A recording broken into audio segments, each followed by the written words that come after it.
नमस्कार दोस्तों, स्वागत है आप सभी का आपके अपने YouTube चैनल आपके अपने परिवार स्टडी विद प्रदीप सर में। और हम पढ़ रहे थे परसेंटेज। ये परसेंटेज की आपकी लास्ट क्लास है। बहुत बेहतरीन क्वेश्चन और जो हार्ड लेवल के क्वेश्चन रहते थे हमारे वो हम करने जा रहे हैं। तो बिल्कुल स्टार्टिंग से हमने स्टार्ट किया था और कम से कम 10 क्लासें हो चुकी हैं परसेंटेज की। तो जो जिस बच्चे ने नहीं देखा है वो परसेंटेज क्लियर कर ले, और जिसको क्लास ना मिल रही हो वो प्लेलिस्ट में जा सकता है। परसेंटेज के पूरे एक चैप्टर का अलग से प्लेलिस्ट है, आप उसमें जाओगे आपको क्लासें मिल जाएंगी। और पीडीएफ आपको चाहिए तो आप जा सकते हो टेलीग्राम पर, मैथ्स बाय प्रदीप साहू आपको सर्च करना है, वहाँ पर वो चैनल आप ज्वाइन कर लेना। और उम्मीद करता हूँ आपको क्लासें पसंद आ रही होंगी, अच्छी लग रही होंगी। फिर भी अगर कोई कमी हो तो मुझे कमेंट करके ज़रूर बताना।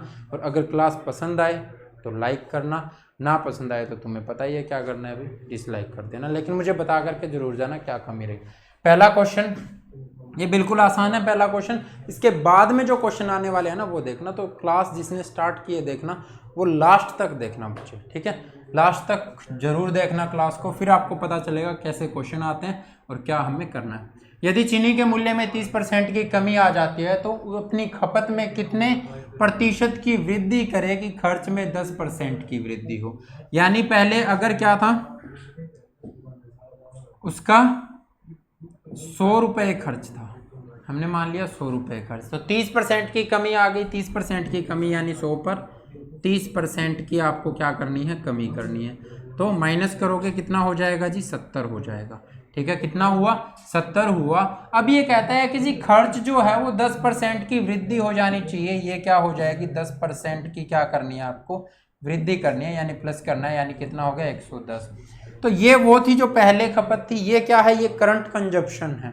तो आप रेशो निकाल सकते हो यहाँ से, ठीक है। अगर पहले 7 थी तो अब 11 हो गई। यही तो बताना था आपको कि जी कितने की वृद्धि करे, प्रतिशत की वृद्धि करे। तो प्रतिशत में आपको बताना है। तो 7 से कितना, 11, यानी 4 की वृद्धि किस पर, 7 पर। तो 1/7 कितना होता है भाई, 14 से ही 2/8 होता है। तो 14 4 से मल्टीप्लाई करोगे 56, तो 57 से ही 1/7% हो जाएगा बच्चे। अगर आपको ये चीज़ें नहीं आती है बच्चे तो आपको टाइम बहुत लगेगा, और टाइम ही तो हमें बचाना है। तो इसके लिए आपको पहली क्लास देखनी पड़ेगी। तो पहली क्लास के लिए आप प्लेलिस्ट में जा सकते हो, पीडीएफ के लिए आप टेलीग्राम पर जा सकते हो, जिसका लिंक, टेलीग्राम का लिंक आपको डिस्क्रिप्शन में मिल जाएगा और वहाँ से आप ज्वाइन कर सकते हो। चलते हैं नेक्स्ट क्वेश्चन पे, क्या कहता है देखो।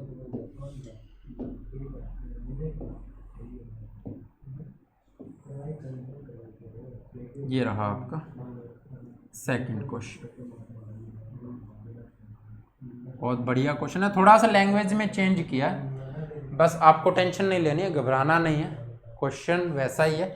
क्या कहता है कि जी पेट्रोल की कीमत 60 रुपये प्रति लीटर से बढ़कर के 75 रुपये प्रति लीटर हो जाती है।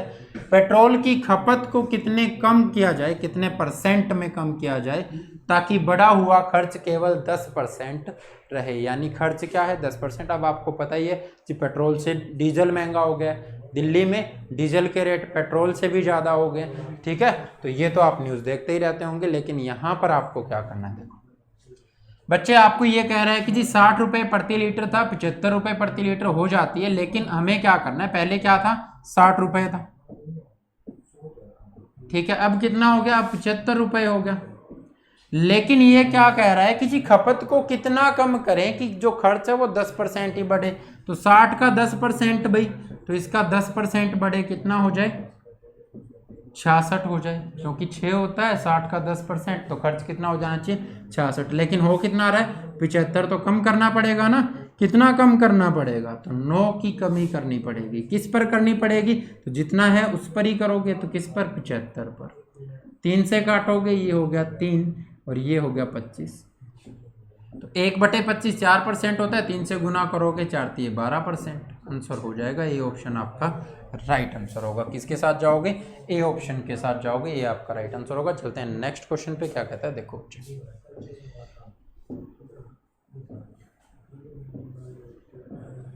क्वेश्चन नंबर 60, ये लो। क्या कहता है, डीजल की कीमत में 45 रुपये से बढ़कर 50 रुपये हो जाती है प्रति लीटर। डीजल की खपत को कितना कम किया जाए ताकि बढ़ा हुआ खर्च सिर्फ 5% हो। तो 5% हो, इसके लिए क्या करना है, पहले कितनी थी भी, पहले थी 45,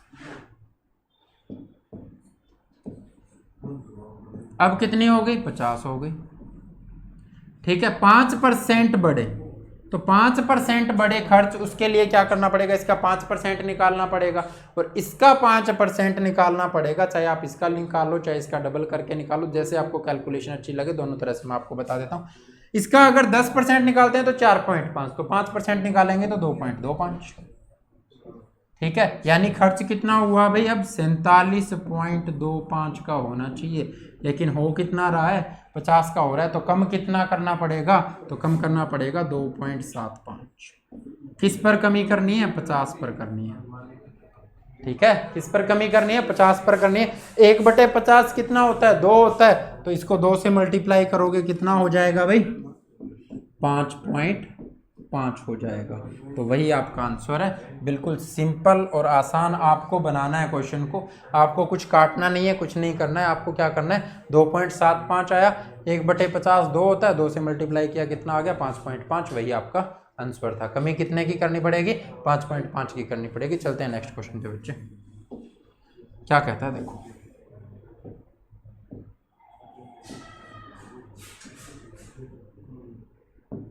ये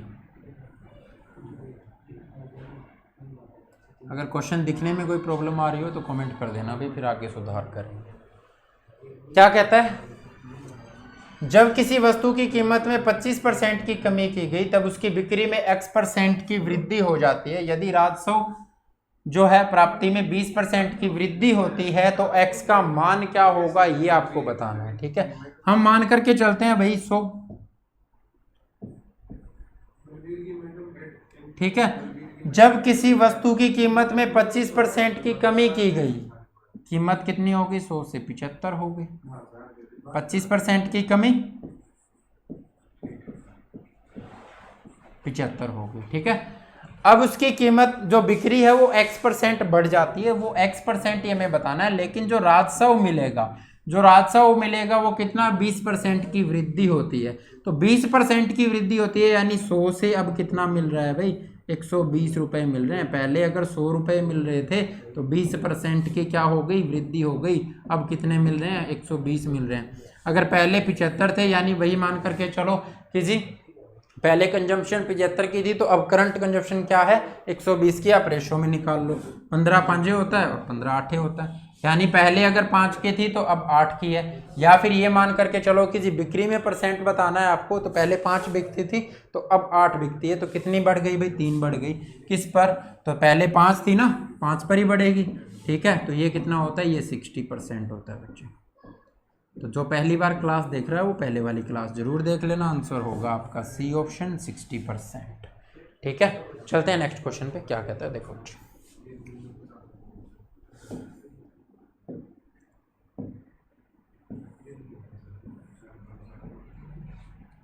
ये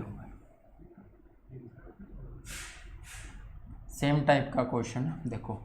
जब किसी वस्तु की कीमत में 20% की कमी की गई तब उसकी बिक्री में x% की वृद्धि हो जाती है। कितने परसेंट की, x% की, और इसी x की वैल्यू आपको बतानी है। ठीक है, तो राजस्व प्राप्ति में 60% की वृद्धि होती है। मान लेते हैं पहले 100 रुपए मिलते थे तो अब कमी हो गई, क्या हुआ, कीमत में कमी कर दी, तो कितने मिलते हैं, अब 20% की कमी की है भाई, अब कितने मिलते हैं, 80 मिलते हैं। ठीक है, कितने मिलते हैं, 80 मिलते हैं। और राजस्व में कितनी वृद्धि हुई, पहले 100 रुपए मिलते थे तो अब क्या हो गया, अब उसके राजस्व कितना हो गया, 60% बढ़ गया, यानी अब कितने मिलेंगे, 160 मिलेंगे। कितना परसेंट, 60% बढ़ गया, प्लस हो गया। ठीक है, तो अब आपको क्या करना है, तो अब आपको ये बताना है कि जी ये x% है तो x की वैल्यू कितनी है, तो आपको पता है यहाँ पर वृद्धि कितनी हुई, आप इसको काट भी सकते हो, कोई दिक्कत नहीं है, 1 से 2, तो 1 से 2 हो गया, यानी वृद्धि 1 की किस पर, 1 पर, तो ये क्या होता है, 100% होता है। 1 अपने आप में 100% होता है ना, तो आपका आंसर क्या हो जाएगा, 100% हो जाएगा बच्चे। ठीक है, चलते हैं नेक्स्ट क्वेश्चन पर, देखो क्या कहता है।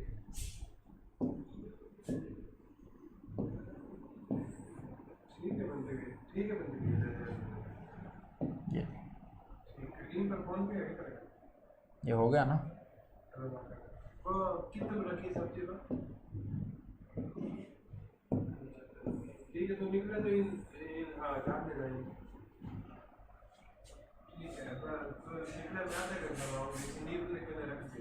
ये भी पहले वाले आ गए।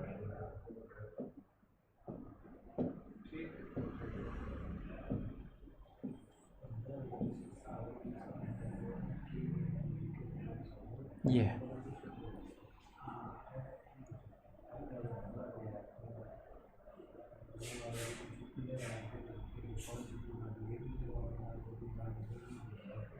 ठीक है भाई।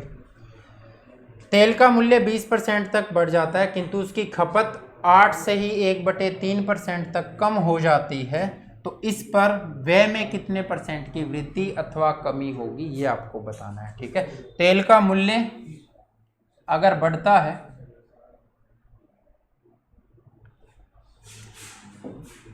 और उसकी खपत में कुछ कमी होती है, ठीक है, मूल्य कितना बढ़ा 20%, 20% की फ्रैक्शन अब हमें जैसे भाई आसानी से निकल सकता है ना वैसे यूज करो। 20% की फ्रैक्शन 1/5, 8 से ही 1/3 की फ्रैक्शन कितनी होगी 1/12 होगी। ठीक है, यानी ये है कमी, तो कमी में माइनस आएगा, यहाँ पर प्लस आएगा। अब बढ़ोतरी हुई है कितनी 20% की, तो पहले अगर 5 था, क्या है मूल्य अगर 5 था तो 1 की वृद्धि हो गई बच्चे, मूल्य कितना हो गया 6 हो गया। ठीक है, और अगर पहले 12 लीटर, अब क्या होता है कि जब मूल्य बढ़ता है तो हम क्या कर देते हैं खपत कम कर देते हैं, तो खपत कम कर देते हैं, तो पहले अगर 12 लीटर की खपत होती थी तो अब कितने की होती है, अब 11 की ही होती है। तो जो कट रहा है उसको काट दो, यहाँ से कितना, अगर पहले 10 रुपये खर्च होता था तो अब 11 होता है। ठीक है, तो आपको बताना है क्या होगा, व्यय में कितने % की वृद्धि, तो वृद्धि हो रही है ना यहाँ पर कितने, तो यहाँ 10 से 11 यानी 1 की वृद्धि किस पर 10 पर, तो 1/10 किसकी फ्रैक्शन होती है 10% की होती है, तो इंक्रीज बाय 10%, सी ऑप्शन आपका राइट आंसर हो जाएगा। ठीक है, चलते हैं बच्चे नेक्स्ट क्वेश्चन पे, क्या कहता है देखो।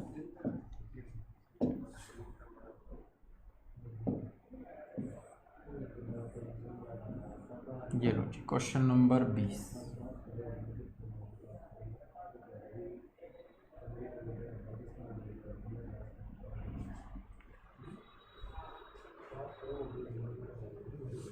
चलो भाई इसको थोड़ा और जूम कर देता हूँ, इस क्वेश्चन को दिखने में प्रॉब्लम हो रही होगी तो मैं पढ़ देता हूँ।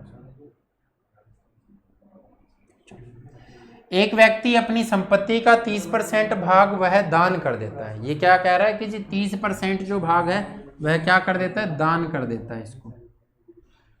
ठीक है,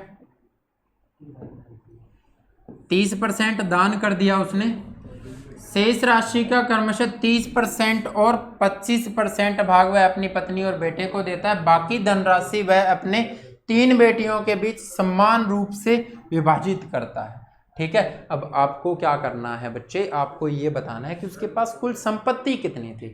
ठीक है, तो बिल्कुल आसान है, लेकिन आप इसको समझोगे कैसे, तो 30% अगर वह इसका यूज कर लिया उसने दान करने में, अब क्या करना है, अब ये कह रहा है 30% and 25% of remaining wealth to be wife and son respectively. अब वो दोनों का इकट्ठा यूज करना है ना, किसका 30% और 25% का, तो हम भी यहाँ पर इकट्ठा लिख देंगे, टोटल कितना हो गया 55%। तो अब फ्रैक्शन में बात करते हैं, ये होता है 3/10 और ये फ्रैक्शन हो जाएगी आपकी 55/100 करोगे तो 11/20 हो जाएगी। दोनों फ्रैक्शन आपके पास आ गई, 3/10 11/20। अब हमें क्या करना है, जो पैसा बचा है वो बताना है ना, जो खर्च कर दिया उसका तो इशू ही नहीं रहा। अब बचे हुए में से तीनों बेटियों में अगर वो विभाजित करता है तो एक को मिलता है, उसकी बेटी में से एक को 42 लाख रुपए मिलते हैं। ठीक है, तो ये दिया हुआ है तो बचे हुए में ही बताना पड़ेगा हमें, तो 42 लाख मिलते हैं। तो यहाँ से आप क्या कहोगे कि जी शुरुआत में उसने जब 10 थे उसके पास तो उसने 3 दान कर दिए, 7 बचे, और फिर अगर हमने माना कि जी उसके पास 20 बचे हुए होते तो उसमें से उसने 11 खर्च कर दिए, किसको, अपनी पत्नी और अपने बेटे को दिए थे 11, तो अब उसके पास कितने बचेंगे भी 9 बचेंगे। तो यहाँ पर ये बचने वाली राशि आ गई और ये आ गई उसके पास टोटल। तो अब क्या होगा, अब जो इसको कर लो आप, ये तो हो जाएगा 200, 9 7 63 हो जाएगा। यानी बचा हुआ था 63, और वो किसमें, तीन, अपनी तीनों बेटियों में वो बराबर बांटता है। तो तीन बेटियों में बांटता है 63, तो एक के हिस्से में कितना आएगा, 3 से भाग करेंगे 21 आएगा।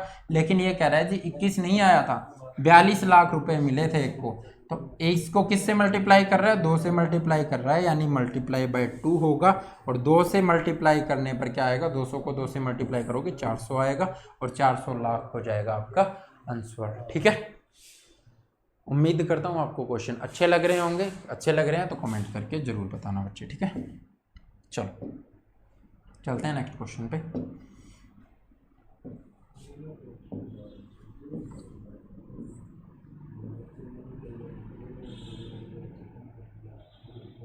ये लो क्वेश्चन नंबर 21।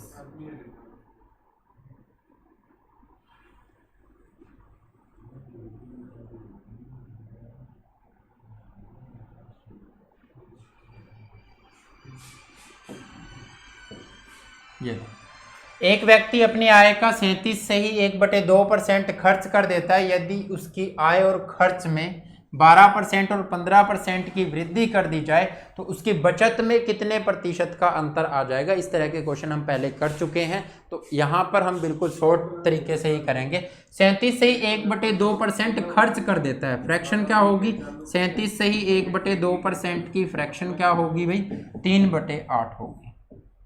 ठीक है, अब खर्च कर देता है इसका मतलब क्या है, जो आय होती है उसमें से ही खर्च करेगा। अगर उसकी आय 8 रही होगी तो उसने खर्च 3 कर दिए तो बचाए कितने भी, 5। ठीक है, उसकी आय अगर 8 है, 3 खर्च करता है तो बचेंगे कितने, 5 बचेंगे। अब यहाँ से आपको बिल्कुल सिंपल तरीके से ये देखना है कि जी यहाँ पर क्या कर रहा है, खर्च में 12% की वृद्धि कर रहा है। तो खर्च ये था ना, तो इसको 12% से मल्टीप्लाई कर दो, 12 ये कितना हुआ, 36। ठीक है, सीधा करना है। अगर आपको पहले वाली क्लास नहीं देखी है तो वहाँ पर जाओगे तो बेसिक भी आपको मिलेगा, सब चीज़ें वहाँ पर करवाई हुई है। तो सारी क्लासें आप देखना, फिर बताना बच्चे कि कुछ भी रहता है तो आप कमेंट करना, उसका भी मैं जवाब दूंगा आपको। ठीक है, अब क्या करता है, 15% की वृद्धि उसकी आय में, अच्छा ठीक है भाई, आय में 12% की वृद्धि होती है और खर्च में 15% की। ठीक है,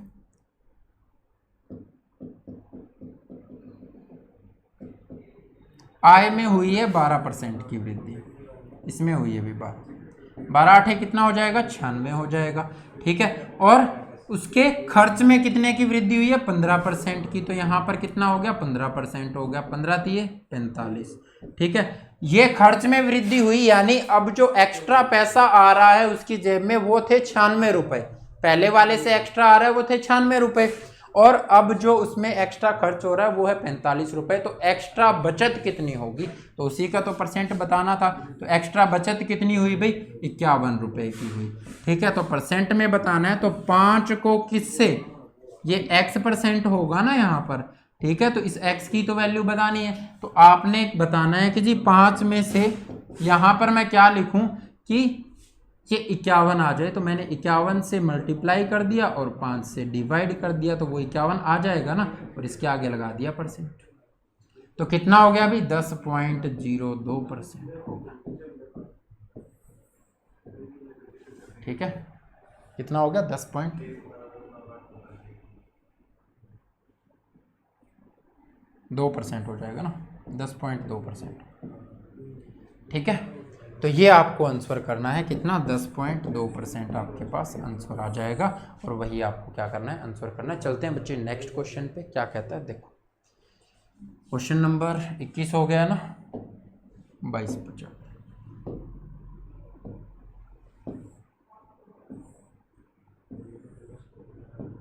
ये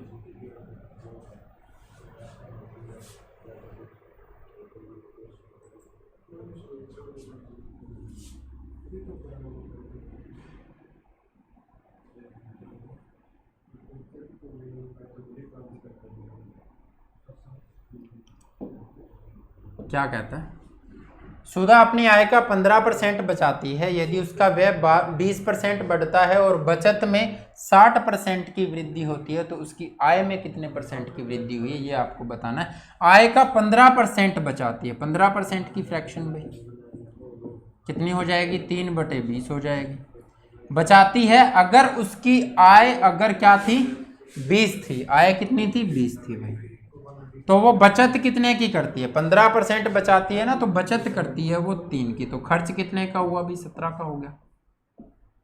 अगर उसकी आय 20 है, अगर वो बचत 3 की करती है तो खर्च हो गया 17। 20 में से 17 घटाओगे 3 आ जाएगा।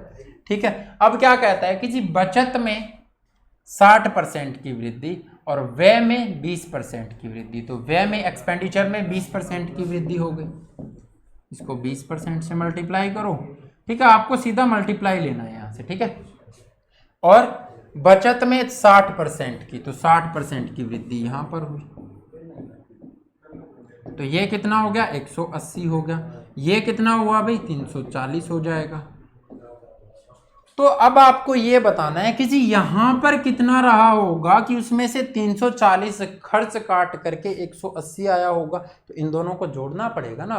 इसमें 180 जोड़ देता हूं तो 400 500 कितना हो जाएगा, 20 हो जाएगा। तो अब ये 20 का कितना परसेंट रहा होगा कि यहाँ पर 520 आ गया होगा। तो यहाँ पर आपको अगर x% मानते हो तो उस x की वैल्यू चाहिए। तो आपने क्या किया, इसको किससे मल्टीप्लाई करें कि 520 आ जाए, तो आपको मल्टीप्लाई करना पड़ेगा 26 से। तो यहाँ पर क्या आ जाएगा, 26%। 26 दूनी 52, पीछे लग जाएगा 0। तो यहाँ से आंसर क्या होगा आपका, ए ऑप्शन आपका राइट आंसर होगा, 26%। ठीक है बच्चे, चलते हैं नेक्स्ट क्वेश्चन पर।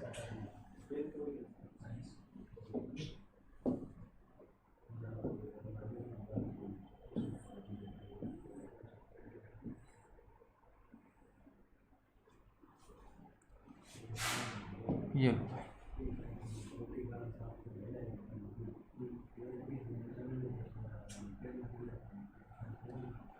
राजू की आय उसकी व्यय से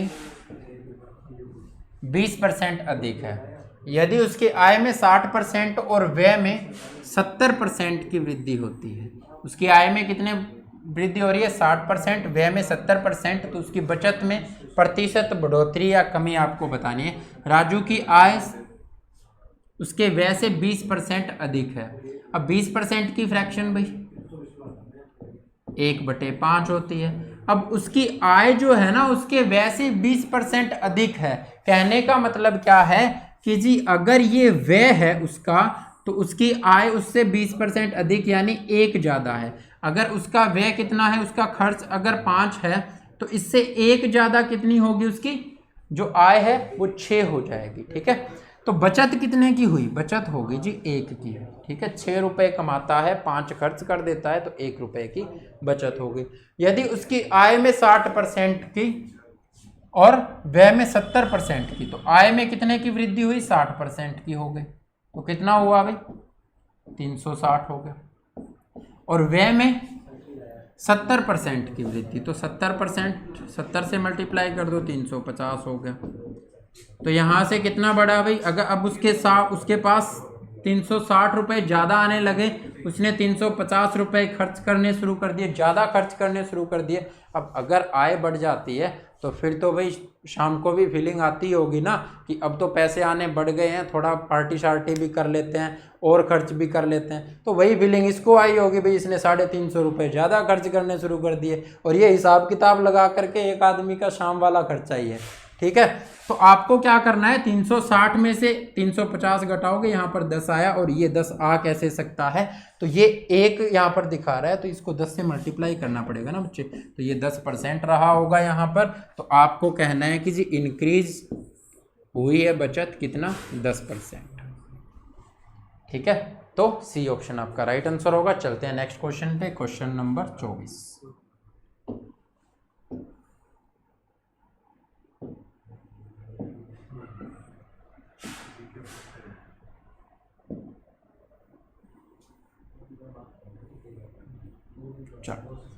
सुरभि अपनी आय का 75% खर्च कर देती है। अब 75% की फ्रैक्शन चाहिए आपको। 75% की फ्रैक्शन कितनी होती है, 3/4 होती है भाई, सबको पता है। यदि उसकी आय में 20% की वृद्धि, तो सीधा आप पहले ये लिख लो कि जी उसकी अगर आय रही है 3 तो खर्च रहा है 4, आय रही है तो खर्च 3 रहा है, क्योंकि सुरभि अपनी आय का 75% खर्च कर देती है, तो 4 का 75% 3 है, तो बचत कितने की है? 1 की है। यदि उसकी आय में 20% की वृद्धि होती है, तो आय में 20% की वृद्धि, तो ये हो गया जी 20%, यानी 80, यानी अब उसके पास 80 रुपये ज़्यादा आने शुरू हो गए, ठीक है। और उसकी बचत में 1% की कमी होती है। अब अगर 1% की कमी होती है तो यहाँ से क्या हो जाएगा? -1%, यानी यहाँ से क्या आया? -1 हो गई है ये, ठीक है। तो कमी हो गई, तो उसके खर्च में कितने % की वृद्धि होगी ये आपको बताना है। तो खर्च में कितने % की वृद्धि रही होगी, तो आपको पता है कि जी यहाँ से -1 कैसे आया?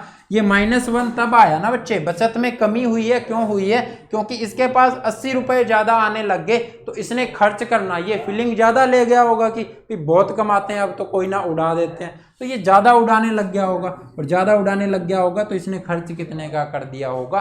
81 का कर दिया होगा। 80 ज़्यादा कमाने लगा, खर्च 81 का कर दिया, तो 1 रुपया क्या हो जाएगा? लॉस में चला जाएगा ना, बचत में कमी आ जाएगी, ठीक है। तो यहाँ पर अगर 81 रहा होगा तो यहाँ पर क्या रहा होगा? तो 3 से मल्टीप्लाई करने पर तो 27, 81 होता है ना, तो 27% आपका आंसर हो जाएगा। वो कौन सा है? ऑप्शन ए है, तो ऑप्शन ए के साथ हम जाएंगे। 27% क्या हो जाएगा? उसकी खर्च में कितने % की वृद्धि हुई? 27% की, ठीक है। चलते हैं बच्चे नेक्स्ट क्वेश्चन।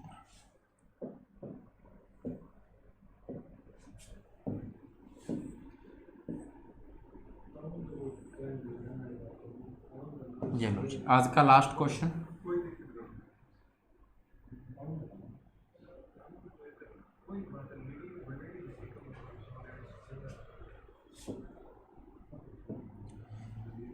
एक निर्वाचन क्षेत्र में बहुत बढ़िया क्वेश्चन है बच्चे। कुल मतदाताओं में से 55% पुरुष हैं और बाकी महिलाएं हैं। अब 55% पुरुष है, साथ साथ सोल्व करते चलो।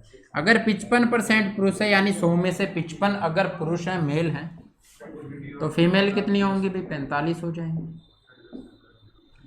और यहाँ पर कह रहा है कि जी यदि 40% पुरुष निरक्षर हैं और 40% महिलाएं साक्षर हैं, तो निरक्षर महिलाओं की तुलना में साक्षर पुरुषों की संख्या कितने % अधिक है, ये आपको बताना है। अब आपको क्या चाहिए? निरक्षर महिलाएं चाहिए। यहाँ पर 40% साक्षर महिलाएं दे रखी है, तो 60% क्या रही होंगी भाई? निरक्षर रही होंगी। तो इसका 60% कितना होगा? तो आप इसको मल्टीप्लाई कर लो, 60/100 करोगे, कैसे भी कर लो। 2/5 होती है, तो 3/5 होती है 60% की फ्रैक्शन, तो 9 × 27 हो जाएगा, ठीक है। और क्या पूछा है? और ये कह रहा है कि जी साक्षर पुरुषों की संख्या, तो साक्षर पुरुषों की संख्या तो यहाँ पर आपको दे रखा है 40% निरक्षर हैं, तो साक्षर कितने होंगे? तो 60% होंगे। 40% निरक्षर हैं तो 60% क्या होंगे? साक्षर होंगे, ठीक है। तो इसका 60% निकालना है तो वही करोगे, कितना? 3/5, तो 11 × 33। अब आपको बताना क्या है, यहाँ पर आप गड़बड़ कर देते हो, वो नहीं करनी है, ये बताना है। तो निरक्षर महिलाओं की तुलना में, अब जिसकी तुलना में, तो निरक्षर महिलाएं कितनी है? 27, यानी वो आएगा नीचे, ठीक है। साक्षर पुरुषों की संख्या कितने % अधिक है? तो 27 से कितने अधिक है भाई? 6 अधिक है। 33 है ना ये, तो 27 से 6 अधिक है, ठीक है। तो अब आपको बताना है, तो यहाँ से आप काट लोगे 2 पर, और ये 3 दूनी 6 हो गया, 9 × 27 हो गया। तो 1/9 होता है, 11 से ही 1/9, तो 2/9 क्या हो जाएगा? तो 22 से ही 2/9 हो जाएगा।